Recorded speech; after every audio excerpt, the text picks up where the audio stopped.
نبی رحمت صلی اللہ تعالی علیہ وسلم نے مولا علی شیر خدا اور حضرت عمر فاروق، بندے بھی حضور نے وہ چنے جو سرخیل ہیں دونوں، مولا علی فاروق اعظم امیر المومنین، دونوں کو بلایا اور بلا کے فرمایا یہ میرا جبہ لے جاؤ اور میرے بعد، میرے وصال کے بعد وہاں جانا کرن میں تمہیں اویس ملے گا، اسے میرا جبہ دینا۔ اور دیکھو کیا خوبصورتی ہے لفظوں میں، یہ بات ان کی شان کو کہاں سے کہاں لے گئی۔ محبوب فرمانے لگے اسے کہنا میری امت کی بخشش کی دعا کرے، اسے کہنا میری امت کی بخشش کی۔ حضرت علی المرتضیٰ کا رتبہ بھی ان سے زیادہ ہے، جناب عمر کا رتبہ بھی، اس کا مطلب ہے بڑا بھی چھوٹے سے کبھی کبھی دعا کے لیے کہہ سکتا ہے کہ یار میرے لیے دعا کر دینا۔ نبی کریم علیہ السلام نے جبہ دیا، جبہ دے کے بھیجا۔ حضرت عمر گئے ملنے، جناب مولا علی گئے، جا کے پوچھا وہ کدھر ہے، کہا وہ دیوانے سے ہیں، گھومتے رہتے ہیں۔ جب ملاقات ہوئی تو حضرت اویس کرنی دوڑے آئے، جناب عمر کہنے لگے آپ کا نام اویس ہے؟ کہنے لگے ہاں عمر فاروق میرا نام اویس ہی ہے۔ پھر آگے بڑھ کے کہنے لگے علی آپ کی طبیعت مبارک کیسی ہے؟ پھر وہ جبہ وصول کیا، کہا محبوب نے کہا تھا امت کے لیے دعا کرنا، تو حضرت اویس نے فوراً سر سجدے میں رکھ دیا۔ اور داتا صاحب حدیث لائے ہیں، محبوب فرمانے لگے اللہ تعالیٰ بنو کلب کے قبیلے کی بکریوں کے بالوں کی تعداد کے مطابق اویس کرنی کی دعا کی برکت سے میری امت کو جنت میں داخل کرے گا۔ اتنا بڑا اعزاز، اتنا بڑا اعزاز۔ حضرت اویس کرنی رضی اللہ تعالیٰ انہوں نے دعا کی، پھر واپس لوٹے۔ یہ تو داتا صاحب کی بات ہے۔ اب اگلے جملے حضرت محدث بہاولپوری نے ایک ذکر اویس نام کی کتاب لکھی ہے، حضرت علامہ فیض احمد صاحب اویسی رحمۃ اللہ علیہ، انہوں نے لکھا ہے کہ حضرت عمر فاروق اور مولا علی جب مل رہے تھے نا تو ایک تیسرے شخص نے کہا کہ اویس ان کی زیارت کر لو جنہوں نے حضور کی زیارت کی، ان کی زیارت کر لو، چلو آپ حضور کی زیارت نہیں کر سکے تو زیارت کر لو۔ تو حضرت اویس کرنی اٹھ کے قریب گئے تو جناب علی المرتضیٰ اور جناب عمر سے کہنے لگے حضور کی داڑھی مبارک میں کتنے بال سفید تھے؟ زیارت تو نہیں کی، داڑھی میں کتنے بال؟ انہوں نے یہ نہیں کہا ہمیں پتہ نہیں، کیونکہ سوال دوسرے کا تھا۔ ان دونوں کا سوال یہ نہیں کہا ہمیں پتہ نہیں، باقی کتابوں میں الفاظ اور ملتے ہیں، میں وہ والی بات بیان کر رہا ہوں جس میں ادب زیادہ پایا جاتا ہے۔ کہا کتنے بال سفید تھے؟ تو یہ نہیں فرمایا مولا علی اور جناب عمر نے کہ ہمیں پتہ نہیں، کہنے لگے ویس آج آپ ہی بتائیں گے کتنے سفید، آج آپ ہی بتائیں کتنے ہیں۔ تو حضرت سیدنا اویس کرنی کہنے لگے محبوب کی داڑھی مبارک میں 17 بال سفید تھے، 17 بال سفید تھے، یہ ان کی زیارت کا حال۔ حضرت اویس کرنی نے ہمیں بتایا کہ دور رہ کے اطاعت صحیح کرنا، تمہارا ذکر دربار رسول پہ بھی ہوگا اور دربار خداوندی پہ بھی ہوگا۔ حضرت حرم بن حیان رحمت اللہ تعالیٰ علیہ فرماتے ہیں میں حضرت اویس کرنی کو ڈھونڈنے چل پڑا، ڈھونڈنے بھی اسے نکلا جسے کسی نے نہیں ڈھونڈا اور جو کبھی کسی کو نہیں ملے۔ حضرت اویس کرنی، یہ فکرہ کسی درویش نے نا حضرت اویس کرنی کے لیے کہا ہے، یہ فکرہ پورا فیٹونی پہ آتا ہے، اسی کسے دے کچھ نہیں جے لگتے تے نہ کوئی ساڈا دردی، کوئی یارانہ نہیں، کوئی دوستانہ نہیں۔ حضرت اویس کرنی کا مزار بھی کنفرم نہیں کہ کدھر ہے، بس اسی کسے دے کچھ نہیں لگتے، کیا ضرورت ہے، بس ٹھیک ہے۔ اپنا جو ہے انداز سارے زمانے سے علیحدہ کر کے رکھا انہوں نے، علیحدہ، الگ تھلگ۔ تو حضرت خواجہ اویس کرنی کو ڈھونڈتے ڈھونڈتے کہتے ہیں میں گیا، کرن گیا، حضرت حرم بھی نہیں، یہ داتا صاحب نے اس کو لکھا ہے، فرماتے ہیں میں گیا تو مجھے لوگوں نے کہا وہ تو حج کرنے چلے گئے۔ کہتے ہیں جب میں مکے گیا تو میں نے لوگوں سے پوچھا اویس کرنی آئے تھے؟ کہنے لگے ہم تو نہیں جانتے۔ یہ تو میرے جیسے لوگ ہوتے ہیں نا جن کی تصویریں زیادہ نکلتی ہیں تو جن کی ویڈیو زیادہ ہوتی ہے تو لوگ زیادہ جاننے لگتے ہیں، ورنہ رب کریم کے بندے تو چھپے ہوئے چکر میں پڑے ہی نہیں۔ کون اویس کرنی؟ انہوں نے کہا کہ حضرت اویس کرنی، چہرے پر برس کے داغ ہیں، کمزور سا وجود ہے، داڑھی زیادہ گھنی نہیں۔ جب حالات بتائے تو کہنے لگے اس طرح کا ایک شخص آیا تھا، اس نے طواف کیا تھا، پہلے بھی دنیا کرتی ہے پر جب اس نے کیا ہے نا تو اس کے طواف نے وہ خود بھی رویا ہے اور بھی بڑے روئے ہیں۔ وہ جب حجر اسود پہ آیا ہے تو رنگ بدلتا دیکھا ہے، کہا وہ کدھر گئے؟ کہنے لگے پورا نہیں پتا، اتنا ضرور خبر ہے کہ ان کے انداز بتاتے تھے کہ اب مدینے جائیں گے۔ جناب حرم بن حیان کہتے ہیں پھر میں مدینے گیا، میں نے خواجہ اویس کو ڈھونڈا، میں نے کہا یار میں نے حضرت خواجہ اویس کرنی کو ملنا ہے، کسی نے بتایا ہے کہ وہ مدینہ شریف آئے، تو لوگ کہنے لگے ہم نہیں جانتے وہ کون ہے۔ لیکن نا دنیا جان گئی، دنیا میں بڑا کچھ ہو گیا، بائی نیم لوگ جاننے لگے، ہوٹلوں پہ پہچاننے لگے، سڑکوں پہ پہچاننے لگے، لیکن بات تو یہ ہے کہ جن کو پہچاننا چاہیے اگر وہ پہچان لیں پھر تو بڑی بات ہے، پھر تو بڑی بات ہے، لیکن اگر وہاں ہی پہچان نہ ہو سکے تو پھر تو معاملہ بڑا الگ سا ہے نا۔ عزیز بھائی، حضرت خواجہ اویس کرنی کے بارے میں پوچھا تو مدینہ شریف کے زائرین اور وہاں کے مقامی لوگ بھی کہنے لگے کوئی نہیں پتا، ہم نہیں جانتے، ملے ہی نہیں۔ تو کہا باریک سا وجود ہے، پرانا سا لباس ہے، برس کے داغ ہے، چہرے پہ داڑھی زیادہ گھنی نہیں، کسی کو پاس نہیں بٹھاتے۔ اور پھر ایک جملہ اور کہا، سنا ہے روتے ہیں تو بڑے درد سے روتے ہیں، سنا ہے بھیگی رہتی ہیں پلکیں، سنا ہے ان کی پلکیں بھیگی رہتی ہیں۔ میں 2-4 دن پہلے کسی سے سن رہا تھا شعر، اس نے کہا تھا ایک واری میریاں اکھیاں تو انہوں نے اتھرو پونجے سن، ہن چسکا پہ گیا رونے دا، ہر ویلے یا ہوزاری ہے۔ کہتے ہیں کہ وہ اس طرح کی اس کی کیفیت ہے۔ کہتے ہیں میں نے کہا یار وہی تو اویس کرنی تھے، کدھر گئے؟ کہنے لگے کوئی خبر نہیں، جب وہ آئے ہیں تو ان کے آنے کا انداز ہی نرالا تھا، سسکیاں اور آہیں نکل گئیں اس شخص کی جب وہ مدینے آیا۔ حضرت حرم بن حیان کہتے ہیں میں ڈھونڈتا رہا، تلاش کرتا رہا، پھر میں ان کو ڈھونڈتے ڈھونڈتے عراق میں آیا تو نہر فرات کے کنارے ایک کمزور سے آدمی کو ریت کے ٹیلے پر بیٹھ کے وضو کرتے دیکھا۔ کہتے ہیں جب ان کا وضو مکمل ہوا تو میں نے کہا السلام علیکم، تو کہتے ہیں انہوں نے چہرہ نہیں پھیرا، وہیں بیٹھے بیٹھے کہنے لگے وعلیکم السلام یا حرم بن حیان، یا حرم بن حیان وعلیکم السلام۔ کہتے میں نے کہا کہ من انت، آپ کون ہے؟ تو کہنے لگے وہی ہوں جسے تو مکے اور مدینے ڈھونڈتا رہا۔ تو کہتے میں نے کہا حضور آپ میرا نام کیسے جانتے ہیں؟ بڑا خوبصورت جملہ ہے، اللہ کرے آپ کو یہ یاد رہ جائے، سبق کبھی نہ بھولنا، یہ سبق کبھی نہ بھولنا۔ بابا صاحب کے مزار پہ گئے تو خالی آ گئے، دادا صاحب گئے تو خالی، ایسے ہی چلے گئے، ہم فارغ لوگ تھے، کوئی کام نہیں تھا کہ بابا فرید کی گلیوں میں گھومتے رہے، ہم فارغ تھے کہ 2 بجے حضرت سلطان باہو رحمت اللہ علیہ کی جالیوں کے سامنے کھڑے رہے۔ ہم کوئی پتھر چاٹنے والے لوگ تھے کہ آدھی رات بیت گئی اور ہم بزرگان کلمہ والا شریف کھڑے رہے؟ یہ کیسے ہو گیا کہ محدث اعظم کے مزار پہ کھڑے رہے؟ ایسے ہی کوئی بات تھی؟ حضرت اویس کرنی بول کر فرمانے لگے، کہنے لگے کیا کہا تو نے کہ میں تجھے کیسے جانتا ہوں؟ فرمانے لگے تو مجھ سے پیار کرتا ہے، عارف تو روحی من روحی کا، میری روح تیری روح کی جاننے والی ہے، یہ روحوں کا رشتہ ہے، یہ خطا نہیں جایا کرتا۔ عارف تو روحی من روحی کا، میری روح تیری روح کو جانتی ہے۔ یہ کیسے ہو گیا؟ کوئی ایسے لوگ تھے تو اتنی جگہ مجھے تلاش کر آیا اور میں تجھے جانوں نہ؟ یہ کیسے ہو سکتا ہے؟ یہ کیسے ممکن ہے؟ تو ڈھونڈتا رہا گلی گلی اور میں کہوں کہ میں تجھے جانتا نہیں؟ فرمایا حرم بن حیان میں، ہاں میں دعا کرتا ہوں اللہ کی بارگاہ میں کہ رب کریم مجھے اور تجھے جنت میں اکٹھا کر دے۔ کہتے ہیں جب انہوں نے یہ دعا کی تو وہ چل پڑے۔ میں نے کہا حضور کہاں جا رہے ہیں؟ فرمانے لگے میرا پیچھا نہ کرنا، میں کسی اور منزل کا مسافر ہوں، اور جس رستے میں چل رہا ہوں نا ان منزلوں پہ ساتھ نہیں کسی کو لیا جاتا، یہ میری اپنی ذاتی منزل ہے، اس میں پاؤں پہ چھالے ذرا سخت ہوتے ہیں، ہر آدمی کا کام نہیں یہاں چلنا، تو مجھے تنہا رہنے دے اور مجھے اپنی مرضی سے چلنے دے۔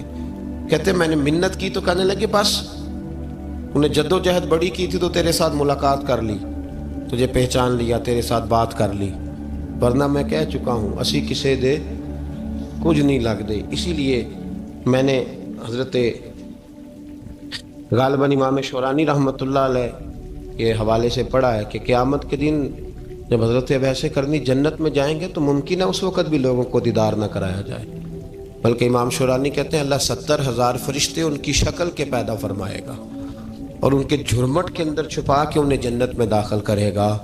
ملاقات کس سے ہوگی؟ صرف انہی سے ہوگی جن کے لیے انہوں نے زندگی گزار دی۔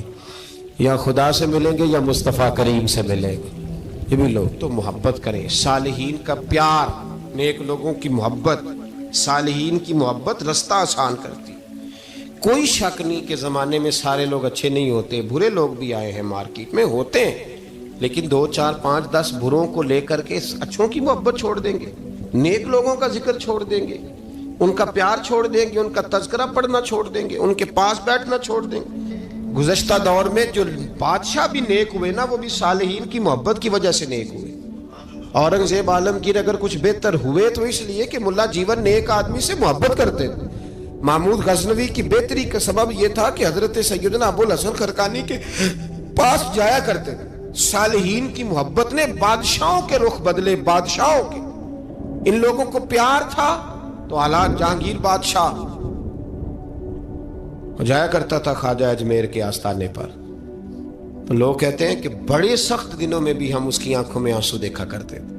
درد والی جگہ پہ جاتے تھے نا لوگ تو درد مند ہو جاتے. اس لیے صالحین کا پیار کبھی نہ چھوڑے، کبھی نہ چھوڑے. میرے بھائی کپڑوں پہ مٹی پڑ جائے نا تو کپڑے دھوئے جاتے ہیں، اتار کے پھینکے نہیں چاہتے. چیزیں غلط ہو جائیں تو گرد جھاڑی جاتی ہے. اس نظام کو چھوڑا. صالحین کا پیار کبھی نہ چھوڑنا، کبھی نہ چھوڑنا. رب کریم کے بندوں کی محبت اللہ تبارک و تعالیٰ کے قریب کرے گی آپ کو. اللہ کے بندوں کی محبت آپ کے اندر جلوے پیدا کرے. اور اگر آپ ان کو پڑھیں گے، میں جب پاک پتن شریف جاتا ہوں یا کسی مزار پر میں کھڑا ہوتا ہوں نا، تو وہ جو حالات پڑے ہوتے ہیں نا ان بزرگوں کے، وہ سامنے آتے ہیں کہ یہاں خواجہ نظام الدین محبوب الہی تشریف لائے. دیکھیں نا، اگر کوئی بندہ سوچے تو ہو سکتا ہے کہ اس کا کلیجہ پھٹنے کو آئے جب خواجہ نظام الدین صاحب کہتے ہیں کہ جو باب جنت ہے نا بابا فرید صاحب کا، کہتے ہیں ایسے ہی باب جنت نہیں. فرماتے ہیں جب بابا صاحب کا وصال ہوا تو بابا صاحب وہیں لیٹے ہوئے تھے جہاں آج ان کی مزار ہے، اور ان کے سرانے بالکل جس جگہ کو لوگ باب جنت کہتے ہیں، کہتے ہیں وہاں میں نے رسول پاک کو کھڑے ہوئے دیکھا ہے. اب کوئی آدمی حضور کی خوشبو محسوس، اس کا ایک ارادہ بن گیا نا کہ یہاں حضور کھڑے تھے، اس پر کیفیت کیا طاری ہو، اس پر انداز کیا ہوگا، اس پر وارد کیا ہوگا، وہ کہاں پہنچ جائے گا 1 2 منٹ کے اندر. تو یہ تو اس وقت ہے جب اس کے محسوسات ہوں گے، جب وہ نظریاتی طور پر اس بات سے متفق ہوگا، جب وہ خوشبو محسوس کرنے کی صلاحیت رکھتا ہوگا.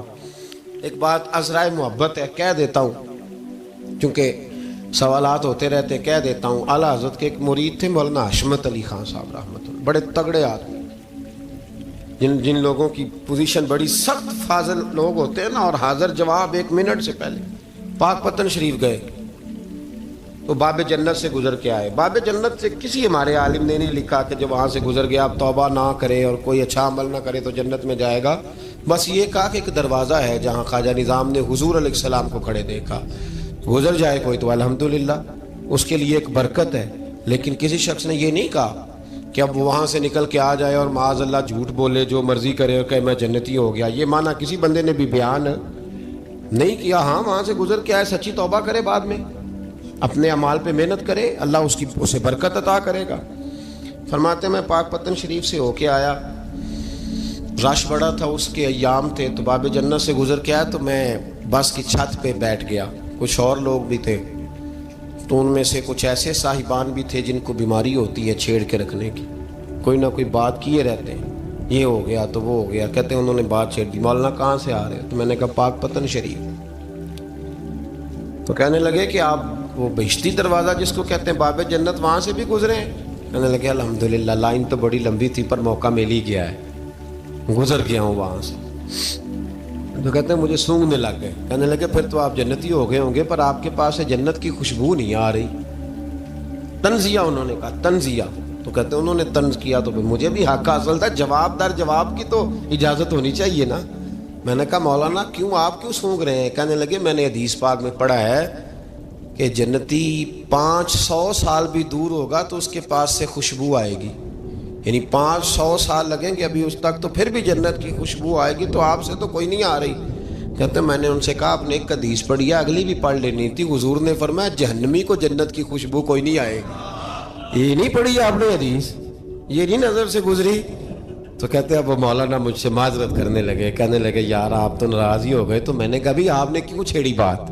میں نے آپ سے کوئی ڈسکس کیا، آپ نے پوچھا کہاں سے، آپ پھر آپ ہی نے کہہ دیا کہ وہاں سے گزرے کہ نہیں جنتی دروازے سے، اور پھر آپ نے ہی اعتراض کر دیا، تو پھر ہمیں اتنا تو حق حاصل ہے نا، ہم آہ بھی کرتے ہیں تو ہو جاتے ہیں بدنام، اور تم قتل بھی کر دو تو چرچا نہیں ہوتا، ہمیں بھی تو حق حاصل ہے نا، اتنا تو جواب در جواب ہم دے سکتے ہیں۔ تو بھائی اس لیے صالحین کی محبت کبھی نہ چھوڑیں، اللہ کے بندوں کا پیار ہو کبھی نہ چھوڑیں، کسی بزرگ کا ذکر ہو، کسی صحابی کی بات ہو، اہل بیت نبی، حتیٰ کہ انبیاء کرام علیہ السلام، اللہ کے انبیاء کی محبت، ان کی تعظیم، ان کا اکرام اپنے دل میں بٹھائیں، اس کو جگہ دیں۔ تو خواجہ ویسے کرنی رضی اللہ تعالیٰ عنہ بظاہر حضور تک پہنچے نہیں، لیکن ان گلیوں میں رہے جو گلیاں میرے مصطفیٰ تک جاتی تھی، ان رستوں میں رہے۔ ہمیں نہ پہنچنے کا بڑا شوق ہے، دیکھنے کا بڑا شوق ہے، اور بھائی یہی بہتر ہے کہ پردوں میں وہ پردہ پوش رہے، وہ اگر پردے اٹھا دے تو کسے ہوش رہے۔ حکم یہ دیا گیا ہے کہ یا ایھا الذین آمنوا اتقوا اللہ وکونوا مع الصادقین، اللہ سے ڈرو ایمان والو اور سچوں کی سنگت اختیار کرو۔ اس آیہ کریمہ کے تحت بھی تمام مفسرین نے یہی لکھا ہے کہ تم اچھے لوگوں کے رستے پہ چلو۔ کیا کرو؟ وہ جو ہمیں شوق ہے نا، اب تو خیر زیارتوں کی پٹاری کھلی ہوئی ہے، اب تو لوگوں کو زیارت ہوتی ہے وہ ساتھ فیس بک پہ بھی جاتی ہے، کرامت آتی ہے تو وہ سیدھی پبلشر کے پاس جاتی ہے، اور لوگوں کا دل کرتا ہے مجھے چھیڑو صحیح، 15-18 کرامتیں تیار ہیں، جڑے محرم راز حقیقت دے او تے راز حقیقت کھول دے نہیں، اے جنہ ویکھیا نہیں او کرن گلاں، جنہ ویکھ لیا او تے بول دے ہی نہیں، اے جنہ ویکھیا نہیں او کرن گلاں، جنہ ویکھ لیا او تے وہ کہاں بات کرتے ہیں صاحب۔ حضرت اویس کرنی رضی اللہ تعالیٰ عنہ، آپ کے حالات پر زیادہ مواد کتابوں میں ملتا ہی نہیں، میری بات پہ توجہ کریں آپ حضرات، ایک وقت میں ایک ہی کام ہو سکتا ہے، زیادہ مواد ان کے حالات پر، اس کی ایک بہت بڑی وجہ ہے، کچھ لوگ مجلسوں میں رہتے ہیں، محفلوں میں رہتے ہیں،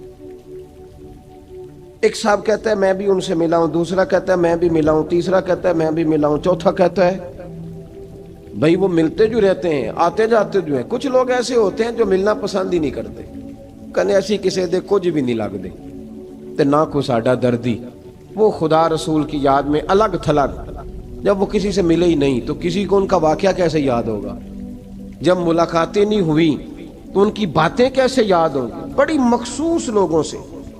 حضرت اویس کرنی رضی اللہ تعالیٰ عنہ کرن کے رہنے والے تھے، دور رہ کے، ہم لوگ نا دور یہاں سے آواز دیتے ہیں کہ یا رسول اللہ کوئی سبب لگ جائے تو ہم مدینہ شریف حاضر ہو جائیں۔ میرے اصحاب رحمۃ اللہ علیہ فرمایا کرتے تھے جو دور رہ کے بھی نبی پاک کی صحیح بات مانے نا، مصطفیٰ کریم اسے وہیں دیدار عطا کر دیتے، شرط یہ ہے کہ مانے صحیح کر کے، دور رہ کے۔ دلیل کیا ہے؟ حضرت اویس کرنی تو پاس رہے ہی نہیں، لیکن محبوب کے طریقے پر صحیح کر کے عمل کیا، نبی پاک علیہ السلام کی سنت پر صحیح کر کے عمل کیا، حضور کی باتوں کو صحیح کر کے مانا۔ قریب نہیں تھے، قرن میں تھے، دور تھے، لیکن میرے محبوب نے بٹن کھول کے یمن کی طرف چہرہ مبارک کر کے ٹھنڈی سانس لے کے فرمایا ادھر سے نا مجھے رب رحمان کی خوشبو آتی ہے، ادھر سے مجھے رب رحمان کی خوشبو آتی ہے، بھائی تو بات مان، تو جہاں بھی ہے۔ ابھی میں اپنے ایک دوست کو سمجھا رہا تھا کہ خوشامد اور ہوتی ہے اور محبت اور ہوتی ہے، منہ پہ لوگ بڑی کھل کے خوشامد کر دیتے ہیں، لیکن سمجھ آ رہی ہوتی ہے کہ جو کہہ رہا ہے نا اس کی باڈی لینگویج اس کا ساتھ نہیں دے رہی، غلط کہہ رہا ہے، جھوٹ بول رہا ہے، یہ جو کہہ رہا ہے نا یہ خوشامد ہے۔ لوگ کام لینے کے لیے نہیں بعض اوقات بڑھا چڑھا کے، چھوٹے بندے کو نہیں بندہ بڑھا چڑھاؤ، بیٹا تو ہے ہی بڑا دلیر، جا میرا پتر بھاگ کے، تو یہ تعریف نہیں ہو رہی، یہ خوشامد ہے۔ او بھائی خوشامد اور محبت میں کچھ لوگ سامنے آ کے بڑی خوشامد کرتے ہیں پر محبت نہیں کرتے، بڑی خوشامد۔ قرآن پڑھ کے دیکھیں، قرآن پڑھ کے دیکھیں، وَمِنَ النَّاسِ مَن يَقُولُ آمَنَّا بِاللَّهِ وَبِالْيَوْمِ الْآخِرِ وَمَا هُمْ بِمُؤْمِنِينَ۔